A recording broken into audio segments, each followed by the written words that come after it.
ഭൂമിയിൽ മലയാളികൾക്ക് വേണ്ടി മാത്രം പിറവിയെടുത്ത വികാരത്തിന്റെ പേരാണ് ഗൃഹാതുരത്വം. ഗൃഹാതുരത്വവും മലയാളിയും തമ്മിലുള്ള ബന്ധത്തിലെ അതിർവരമ്പ് ഇനിയും കണ്ടെത്താത്തിടത്തോളം രണ്ടും ഒന്നാണെന്ന് പറയേണ്ടി വരും. മലയാളത്തോട് മാത്രമല്ല മലയാളിയുടെ ഗൃഹാതുരത്വം ഗൾഫിനോടുമുണ്ട്. കേരളത്തിൽ നിൽക്കുമ്പോൾ ഗൾഫും, ഗൾഫിൽ നിൽക്കുമ്പോൾ കേരളവും മലയാളിക്ക് മിസ് ചെയ്യും. അതുകൊണ്ട് തന്നെയാണ് കേരളത്തിൽ മുട്ടിനു മുട്ടായി മന്തിക്കടകളും ദുബായിൽ മുട്ടിയുരുമി മലയാളി ഹോട്ടലുകളും തലപൊക്കിയത്. കേരളത്തിലെ വീട്ടുമുറ്റത്തൊരു ഈന്തപ്പന വളർത്താൻ ആഗ്രഹിക്കുന്ന മലയാളി പ്രവാസി ഗൾഫിലെ വീട്ടുമുറ്റത്ത് തെങ്ങിനിടമില്ലെങ്കിലും ഒരു മുരിങ്ങയെങ്കിലും നട്ടിരിക്കും. മറ്റുള്ളവർക്ക് പ്രയാസം പണിയെടുത്ത് കാശുമായി മടങ്ങാനുള്ള താൽക്കാലിക ഇടമാണെങ്കിൽ മലയാളിക്ക് അവരുടെ ഇഷ്ടങ്ങൾ നട്ടുവളർത്തുന്ന രണ്ടാം വീടാണ്. ദുബായ് ഭേദപ്പെട്ട അറബിക് റെസ്റ്റോറന്റിൽ പോകണമെങ്കിൽ ആദ്യം ഇന്റർനെറ്റിൽ തിരഞ്ഞ് അങ്ങനെയൊന്ന് കണ്ടുപിടിക്കണം. പിന്നെ ഗൂഗിൾ മാപ്പിട്ട് കിലോമീറ്ററുകൾ താണ്ടണം. പക്ഷെ ഉച്ചയ്ക്ക് നല്ലൊരു ഊണ് കഴിക്കണമെങ്കിലോ നേരെ മുന്നിൽ കാണുന്ന കടയിൽ കയറിയാൽ മതി. അത്രയ്ക്ക് സുലഭമാണ് മലയാളി കടകൾ. നാടൻ പുഴുക്ക് മുതൽ ആറന്മുള വെള്ളസദ്യ വരെ, അപ്പവും സ്റ്റൂവും മുതൽ കുറ്റിച്ചിറ ബിരിയാണി വരെ, കുമ്പിളപ്പം മുതൽ മുട്ട സുറുക്കയും മുട്ടമാലയും വരെ, രാവിലെ പഴങ്കഞ്ഞിയും രാത്രിയിൽ ചൂട് കഞ്ഞിയും. മലയാളത്തിന്റെ രുചി വൈവിധ്യങ്ങളെ കുറിച്ച് ഗവേഷണം നടത്തുന്നവർ ധൈര്യമായി ദുബായിലേക്ക് പോന്നോളൂ. മലയാളികൾക്ക് കേരളവും നമ്മുടെ വിഭവങ്ങളും എത്രമാത്രം പ്രിയപ്പെട്ടതാണെന്ന് അറിയണമെങ്കിൽ കരാമയിലോ ഗിസൈസിലോ ഷാർജയിലോ ഒന്ന് കറങ്ങിയാൽ മതി. നാടൻ വിഭവങ്ങൾ എന്ന് മാത്രം പറഞ്ഞാൽ പോരാ, അതിന്റെ എല്ലാ സാമ്പ്രദായിക ചേരുവകളും തനിമ ചോരാതെ ചേർത്തിയൊരുക്കിയ വിഭവങ്ങൾ എന്ന് തന്നെ പറയുമ്പോഴേ അത് പൂർത്തിയാക്കും.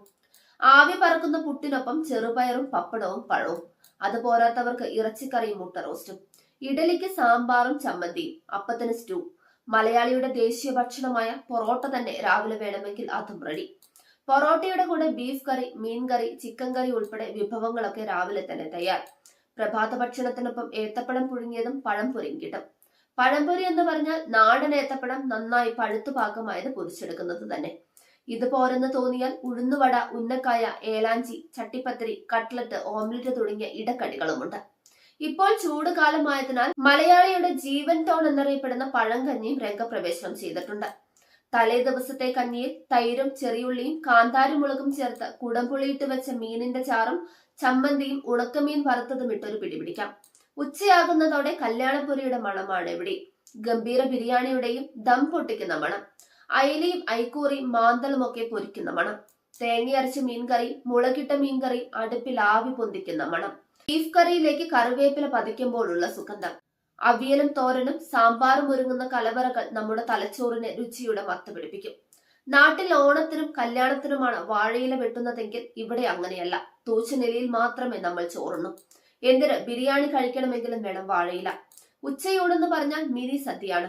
അവിയൽ, തോരൻ, മെഴുക്ക് പുരട്ടി, പച്ചടി, അച്ചാർ, കായ വറുത്തത്, കൊണ്ടാട്ടം മുളക്, സാമ്പാർ, മീൻകറി, കാച്ചിയമോര്, പച്ചമോര്, രസം എന്നിവ സർവ്വസാധാരണം. കൂട്ടത്തിൽ മീൻ കറി, മീൻ പൊള്ളിച്ചത്, ബീഫ് ഫ്രൈ, ചിക്കൻ 65 തുടങ്ങിയവ ആക്കമ്പടി സേവകരം. നമ്മുടെ ഭക്ഷണത്തിന്റെ പഴയ രുചിയും മണവും ഒക്കെ ഗൾഫിലെ ഈ കടകളിൽ എങ്ങനെ ലഭിക്കുന്നു എന്ന് ചോദിച്ചാൽ ഒറ്റയുത്തരമേ ഉള്ളൂ. ഈ കറികളൊക്കെ വെക്കുന്നത് ഇതിന്റെയൊക്കെ സ്വാദും ഗുണവും ആസ്വദിച്ച മലയാളികൾ തന്നെയാണ്. കേരളത്തിലിപ്പോൾ സദ്യ ഒരുക്കുന്നത് 2 ദിവസം മുൻപ് ഹെൽപ്പർ തസ്തികയിൽ കയറിയ ബംഗാളിയും ഗൾഫിൽ ചോറുണ്ടാക്കുന്നത് വർഷങ്ങളുടെ പ്രവൃത്തി പരിചയമുള്ള മലയാളിയുമാണ്. അതാണ് വ്യത്യാസം. നന്നായി വെച്ചുണ്ടാക്കാൻ അറിയാവുന്ന മലയാളികളെ ഗൾഫിലേക്ക് കടത്തിക്കൊണ്ടുവരുന്നത് പ്രവാസി റെസ്റ്റോറന്റ് ഉടമകളുടെ വീക്ക്നെസ് ആണ്. അതുകൊണ്ട് എന്തുണ്ടായി? അവിയലും സാമ്പാറും ഒക്കെ ഉണ്ടാക്കി പഠിക്കേണ്ട ഗതികേടിലാണ് കേരളത്തിലുള്ള ബംഗാളികളും ബീഹാറുകളും ഒക്കെ. ദാൽ മഖ്നിയും ആലു പറാത്തയും കഴിച്ചവർ ഇപ്പോൾ പരിപ്പ് കറിയിൽ എങ്ങനെ നെയ്യ് ഒഴിക്കണമെന്ന് പഠിച്ചുകൊണ്ടിരിക്കുകയാണ്. അവർ തട്ടിക്കൂട്ടുന്ന ചോറും കറികളും കഴിച്ചിട്ട് സദ്യക്കൊന്നും പഴയ സ്വാദില്ലെന്ന് പറയുന്ന മലയാളികളെ നിങ്ങൾ ഒരിക്കലെങ്കിലും ഈ പ്രവാസി മണ്ണിൽ നിന്നുണ്ടണം. കരാമിയിലെ വൈകുന്നേരങ്ങൾക്ക് ഒരു പ്രത്യേകതയുണ്ട്. കോഴിക്കോട് കടപ്പുറവും അങ്കമാലി ടൗണും കോട്ടയത്തെ 4 മണി കാറ്റുമൊക്കെ നമ്മുടെ മുന്നിൽ നിൽക്കുന്നത് പോലെ തോന്നും. നിരത്തിവെച്ച ഉപ്പിലിട്ട ഭരണികളിൽ മാങ്ങയും നെല്ലിക്കയും ക്യാരറ്റും പച്ചമുളകും വെള്ളരിക്കയും അടക്കമുള്ള സകല അനുസാരികൾ, ഐസുരതയിൽ നിന്ന് പൊടിഞ്ഞു വീഴുന്ന ഐസ് തുണ്ടുകളെ നിറം പിടിപ്പിക്കുന്ന പലതരം ചാറുകൾ, പാൽപായസത്തിന് മാത്രം ഒരു കട. അവിടെ കിട്ടുന്ന ഐസ്ക്രീം പോലും പാൽപായസമാണ്. തട്ടുദോശ, ഓംലറ്റ്, കട്ടൻ കാപ്പി, ചൂട് കഞ്ഞിക്ക് കൂട്ടാൻ പയറും പപ്പടവും മീൻകറിയും അച്ചാറും തൈരും, പോരാത്തതിന് ചേനയും കപ്പ പുഴുങ്ങിയതും, കപ്പ ബിരിയാണിയും നെയ്ച്ചോറും രാത്രിയിലെ സൽക്കാര സദ്യയും. അവിടം കൊണ്ടും തീരുന്നില്ല നൊസ്റ്റാൾജിയ. ലോകത്തിന്റെ ഭക്ഷ്യ തലസ്ഥാനം എന്ന പദവി എന്തുകൊണ്ടും ദുബായിക്ക് ചേരും. കാരണം ലോകത്തിലെ 150-ലധികം രാജ്യങ്ങളുടെ റെസ്റ്റോറന്റുകൾ ഈ നഗരത്തിലുണ്ട്. ലോകം മുഴുവൻ സഞ്ചരിച്ച് ഭക്ഷണം ആസ്വദിക്കുന്നതിന് പകരം ദുബായിൽ മാത്രം സഞ്ചരിച്ച് ലോകത്തിന്റെ വിഭവ സമ്പത്ത് നേരിട്ടറിയാം. ഓരോ രാജ്യക്കാരും അവരുടെ പരമ്പരാഗത റെസ്റ്റോറന്റുകളിൽ ഈ മണ്ണിൽ ആരംഭിച്ചു കഴിഞ്ഞു. അവരെല്ലാം വെറൈറ്റി പരീക്ഷിക്കാൻ മലയാളി കടകൾ തേടിയെത്തുമെന്നതാണ് ഏറ്റവും വലിയ കൗതുകം.